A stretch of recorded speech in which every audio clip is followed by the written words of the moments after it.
What if the responders made their way to Boston? How long would they have survived? Would they have been destroyed by raiders? Would they have competed with the Minutemen?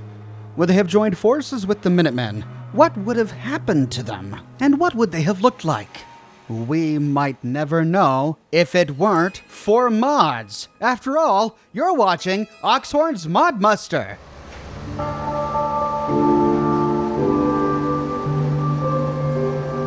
Introducing the Commonwealth Responders, a Fallout 4 quest mod by Tuesday. We first become aware of the responders in Boston when leaving Sanctuary for the first time. Upon doing so, we begin the quest, The First Response, and we pick up a new radio broadcast, the Responder Emergency Broadcast. However, in my game, I found a bit of a glitch or a conflict. The radio station never actually appeared in my radio station list. Well, it did appear, but it appeared on the same channel as an existing radio broadcast. And so when I tried to play it, this new message and a previous one from a previous quest overlapped on top of each other. So we're going to hear both of them at the same time. This is Joe Bennett of the Commonwealth Responders. Message repeats in 3 seconds. If you are hearing this, please help us. Help! We are trapped inside an apartment building in Lexington. They're gonna kill me. The raiders, they're almost through the door. So please, This has been a pre-recorded message. We won't be able to Message hold them up repeats much longer. in 3 seconds. I know it was kind of hard to pick it out there, but the message said, "This is Joe Bennett of the Commonwealth Responders. If you're hearing this, please help us. We are trapped inside an apartment building in Lexington. The raiders, they're almost through the door. So please hurry. We won't be able to hold them back much longer." I read some other comments from people who downloaded the mod, and it looks like this is a known issue. I wasn't the only one to experience it. In my game, it looks like the radio broadcast interfered with one of my Creation Club creations. At any rate, we get the gist of what's going on. Sounds like the last of the Commonwealth's responders are under siege in Lexington. Now, I was on my sneaky, non-power armor-wearing character, so I didn't want to just run into Lexington, Gatling gun blazing. What with the giant behemoth and all. So following the quest marker, I traveled up a fire escape ladder to reach a rooftop in Lexington. Thereupon, I killed a bunch of raiders.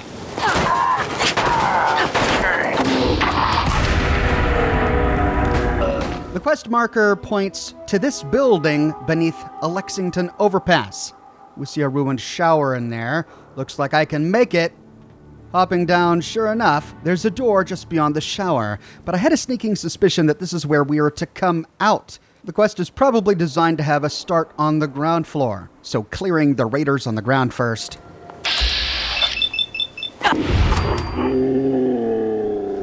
Wow. I've never had Blitz work like that before. I'll take it. We can try to find a way to hop on down. Sure enough, rounding the corner, we discover the Lexington Apartments, a marked location in Lexington, but not a location that has any other existing quest. Heading inside, we hear a fight upstairs.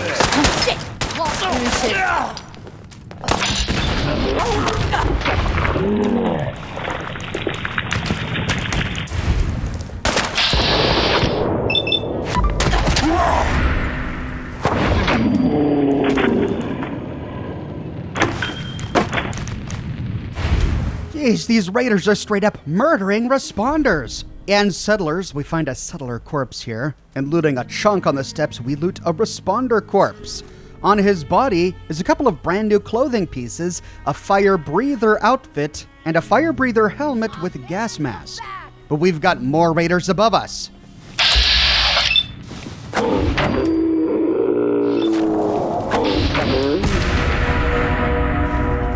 At the top of the stairs, we find a dead responder medic. On her body is a responder jumpsuit. Nearby is another dead responder wearing a fireman outfit and a fireman helmet with gas mask. Moving through the doorway, we hear at least 2 raiders still alive. I'm trying to keep you alive, too. Now shut up and get back to your...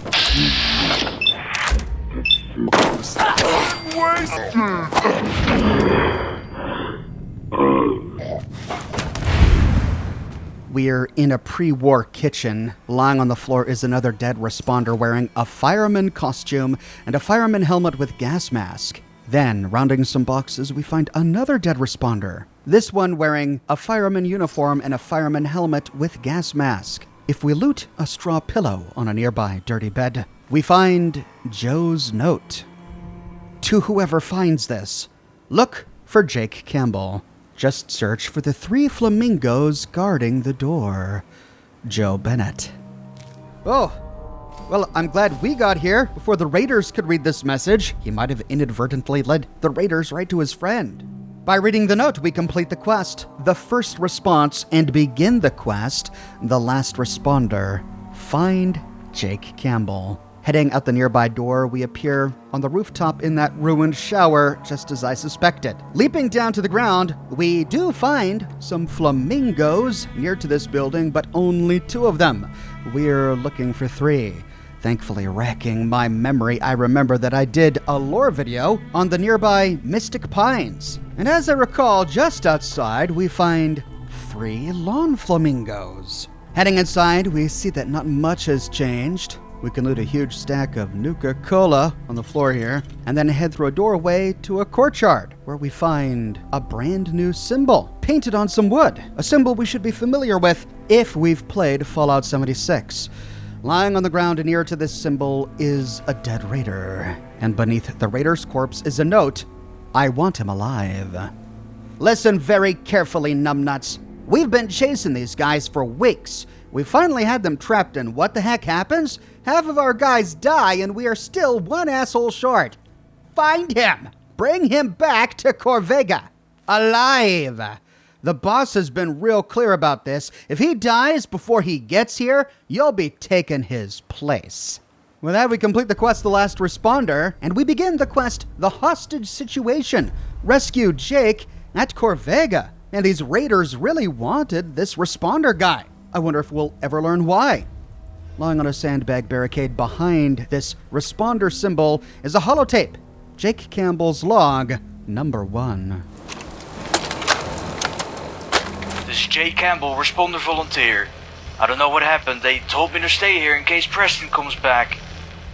But I'm sure that son of a bitch just left us here. The others, they went into the city to cover Preston's escape. And now I keep hearing all this gunfire. And I just don't know. I don't know what to do now. Oh fuck. They're right there. Oh, so the responders did meet up with the Minutemen. Well, what was left of the Minutemen sounds like Preston must have bumped into some volunteers on the way from Quincy, stayed with them here in Lexington, and then, as we already know, Preston was pursued by more raiders to the Museum of Freedom in Concord. But now we learn that the responders helped him escape. In fact, covering his escape, leading to their own deaths in Lexington, much to Jake's resentment, as we heard from this holotape. But now we know where these raiders were going to take this responder, the Corvega assembly plant, which is nearby in Lexington. We can take out the raiders outside.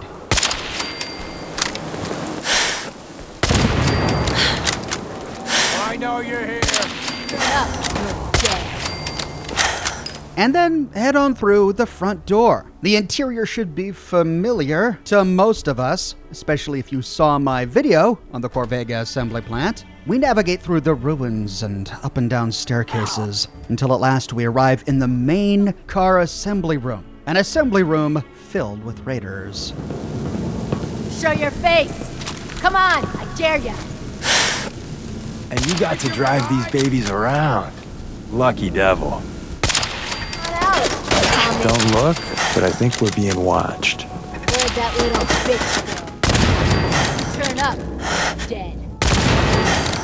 With most of the raiders dead, we can activate the ramp. They'll all be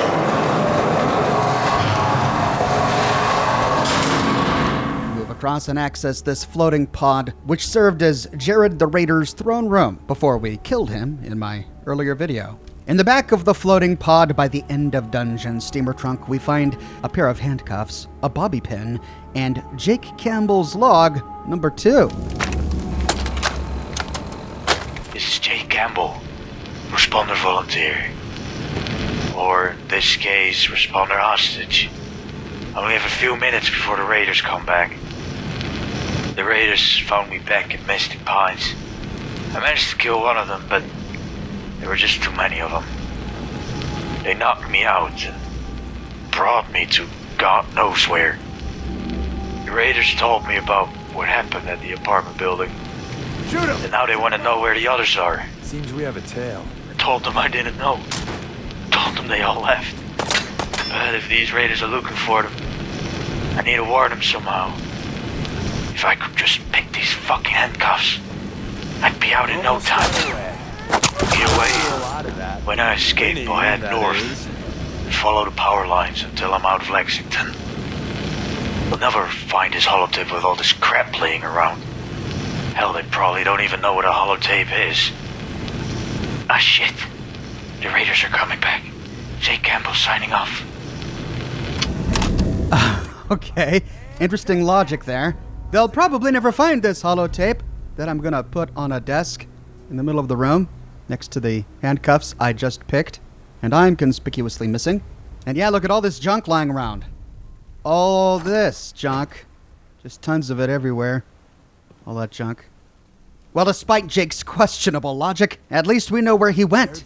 We can head out the door and then move around the Corvega assembly plant until we find some power lines. We find power lines on the southern side leading to the Corvega plant, but remember the note said he was going to follow the power lines north. So moving to the other side, eventually we find one power line pole just north of the plant. Following these lines, beneath an overpass, through some ruins past a Red Rocket truck stop, the power lines veer northwest. They then follow a road off to the west. But looking north, we see a larger set of power lines continuing to the north.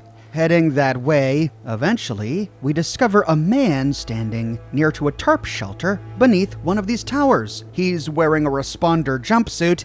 It's Jake. Hey there. Hey there. Don't worry, I'm not gonna shoot you. I could see you coming from a mile away. I could tell that you weren't a raider. I'm Jake Campbell, responder volunteer. And I swear, those raiders, they're gonna pay for what they've done.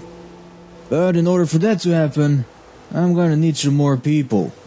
After all, I can't go after them all by myself. I know that there are still responders out there. I just need to reach out to them somehow.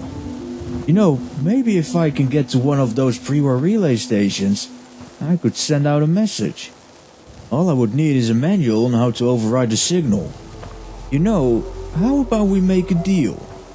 If you can get me that manual, I'll pay you, what, 100 caps? What do you say? Not right now. Okay, well, if you ever change your mind and want to earn yourself 100 caps, I'll be at that relay station. I'll help, if I can. Great, I'll be heading to that relay station then. When you found the manual, you can meet me there. You can find the manual at the Electrical Hobbyist Club. I'm gonna pack my things and head for that relay station. I'll see you there. All right, it's time for vengeance. And to take our revenge on the raiders, we've got to gather all of the other responders in the area. Looks like we've got to go to this Electrical Hobbyists Club to find the manual. I covered the Electrical Hobbyists Club in my video on Peters and Coral, one of my earliest Fallout lore videos. It has a very interesting and heartbreaking pre-war story, but we're here for an entirely different purpose. Heading inside, we can disable all of the laser tripwires, bathroom scale traps, and frag mines, skip quickly past the highly irradiated sections, disable the laser tripwires down the ominous hallway, and open the door to the cellar of the Electrical Hobbyists Club. Heading down the stairs, we can disable more tripwires, more bathroom scale traps, and moving into a room, we can disable even more traps, and more traps, until we find a terminal with a bunch of holotapes. This is all the lore that is initially in this club that I covered in my previous video, but what's new is if we look on top of the terminal, we find a user manual transmissions. Bingo. You have collected an issue of User Manuals. It includes the beginner guide to getting your own radio transmissions set up. Cool, a brand new magazine with brand new unique artwork. Now that we've got what we came for, we need to bring this back to Jake. and we find him at a nearby relay tower. Well, not near to us. He goes to the one that was closest to him at the time. Heading to relay tower 0MC810, which I covered in a previous lore video, we find him standing next to a desk. Hey there. Ah, you found it. That's great. I'm gonna need some time to figure this whole thing out, but here, take this. You've earned it. Actually, if you don't mind, I might have something else for you. We used to be stationed inside Diamond City. That was before Mayor McDonough decided it was a good idea to kick out all the ghouls. You know, some of these ghouls, they were outstanding responders. They were like heroes to us.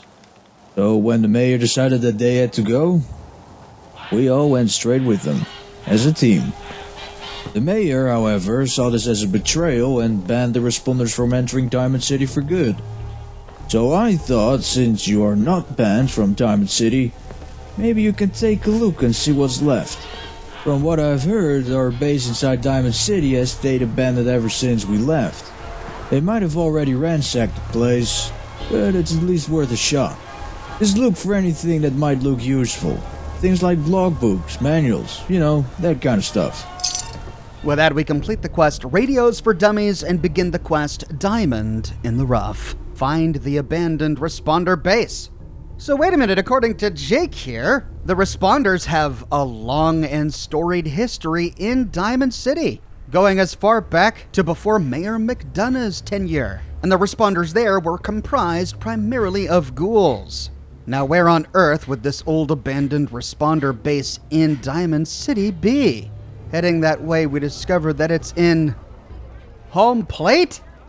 What? Oh, great. I haven't purchased Home Plate in this game save.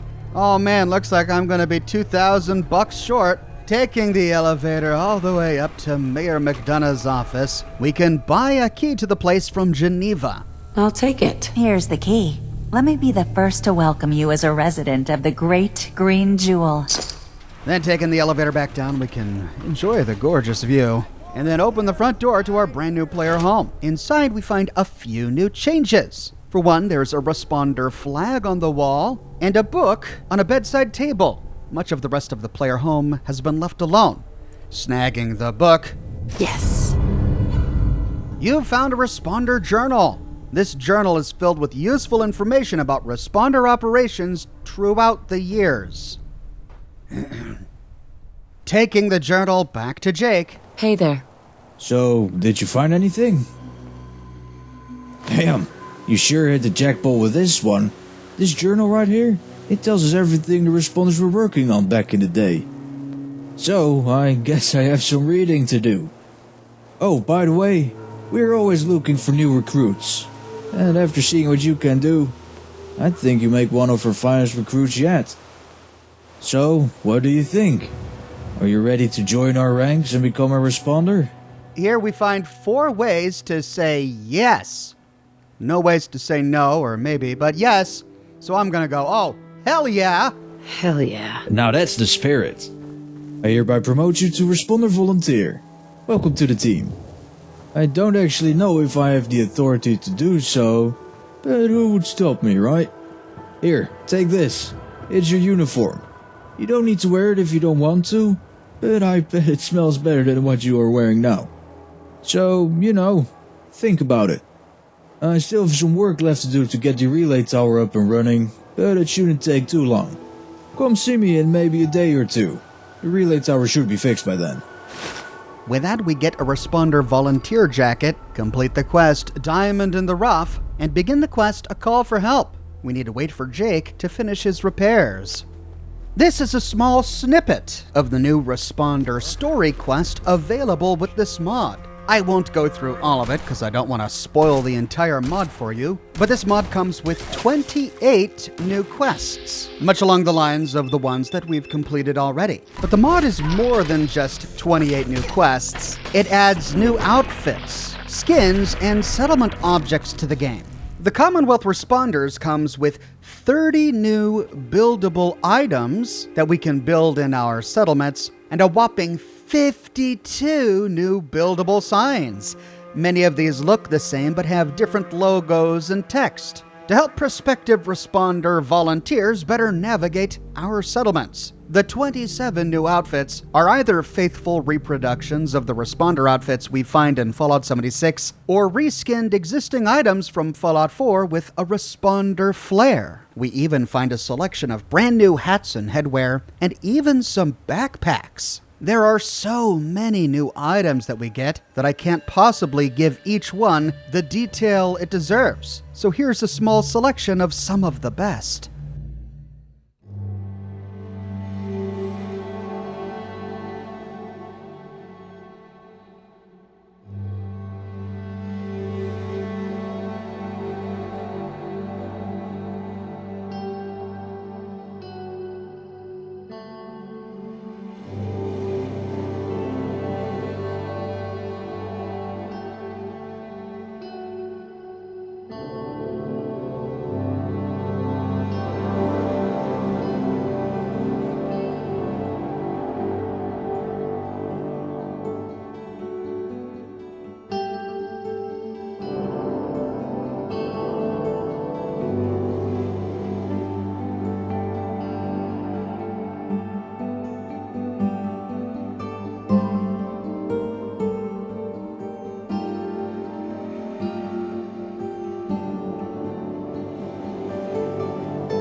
So, is it lore-friendly?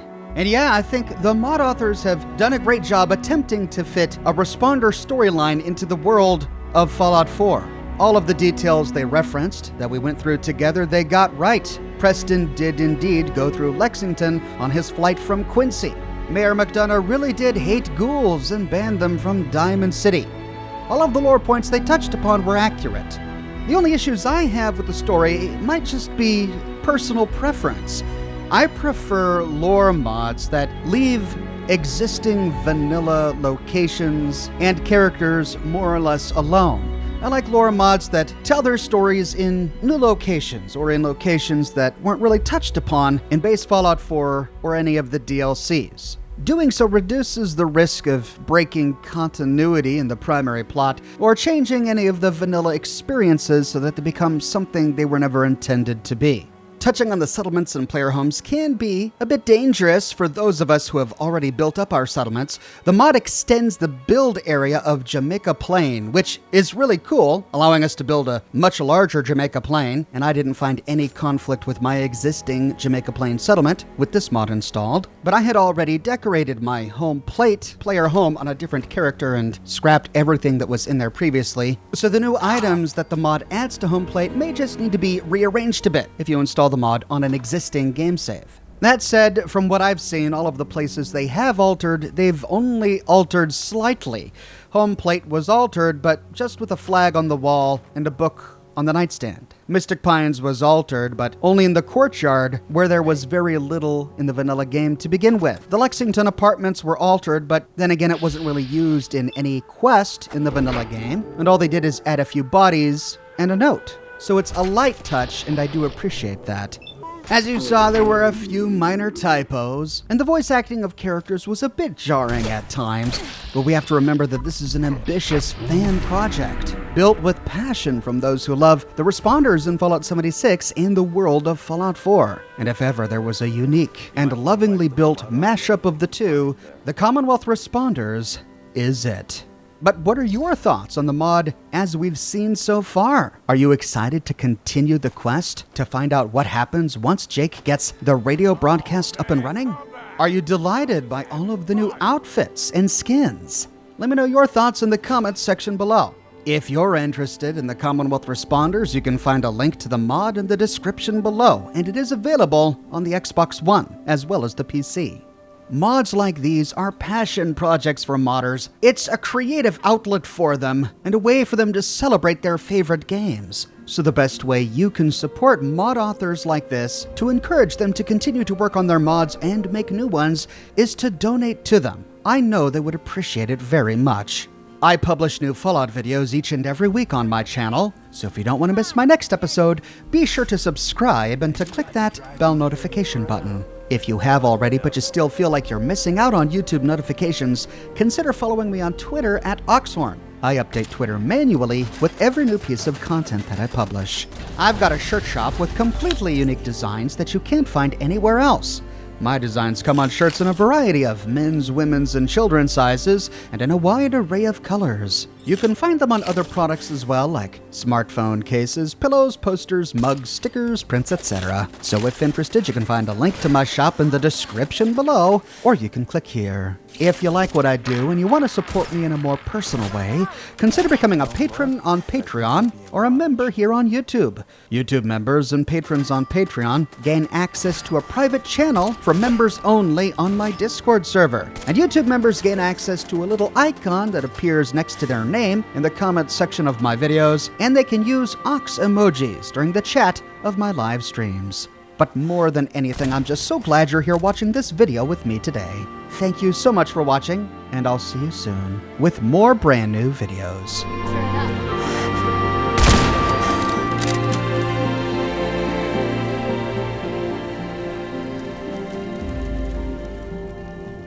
Somebody had security issues.